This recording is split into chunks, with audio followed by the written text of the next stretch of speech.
اللہ بادشاہوں کا بادشاہ ہے، وہ جس کو چاہے بادشاہت عطا فرما دے اور جس کو چاہے بادشاہت سے نیچے لے آئے۔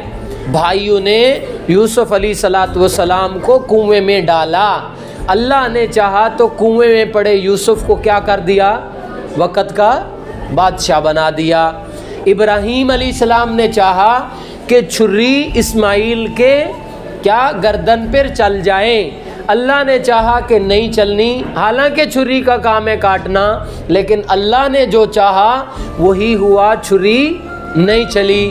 پانی کا کام ہے ڈبو دینا، مار دینا، کسی بھاری چیز کو اپنے اندر لے لینا، اور حضرت موسیٰ علیہ السلام کے لیے اللہ نے اسی سمندر سے، اسی دریا سے راستے بنا دیے، اور وہی سمندر ہے کہ فرعون اور اس کی قوم کو کیا کر دیا؟ غرق کر دیا۔ تو اللہ جو چاہے وہی ہوتا ہے۔ کیوں؟ قل اللہم مالک الملک، اللہ ہی تو ہے جو ہر شے کا کیا ہے؟ بادشاہ ہے۔ اور آگے فرمایا وَتُعِزُّ مَن تَشَاءُ وَتُذِلُّ مَن تَشَاءُ، جس کو چاہے عزت دے اور جس کو چاہے موت دے۔ کچھ چیزیں ایسی ہیں جو اللہ تعالیٰ نے صرف اپنے قبضے میں رکھی ہیں، اللہ کے علاوہ کسی کے پاس بھی نہیں۔ روزی اللہ کے ذمے ہے، کوئی کسی کو کچھ بھی نہیں دے سکتا، اللہ چاہے گا تو ملے گی۔ ہم ساری دنیا اکٹھے ہو کے اس کی روزی بند کرنا چاہیں، کھانا بند کر چاہیں، کو اس کا بند نہیں کر سکتے۔ اللہ نے زندگی اور موت اپنے ہاتھ میں رکھی ہے، کوئی کسی کو مار نہیں سکتا اور کوئی کسی کو بچا نہیں سکتا، جب لکھی ہے موت آئے گی۔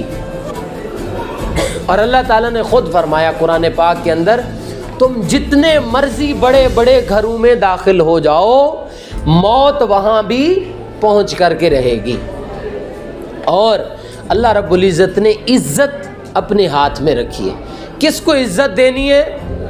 ہم کسی کی عزت کو ختم نہیں کر سکتے، یا ذلت کس کو دینی ہے؟ ہم کسی کو عزت نہیں دے سکتے۔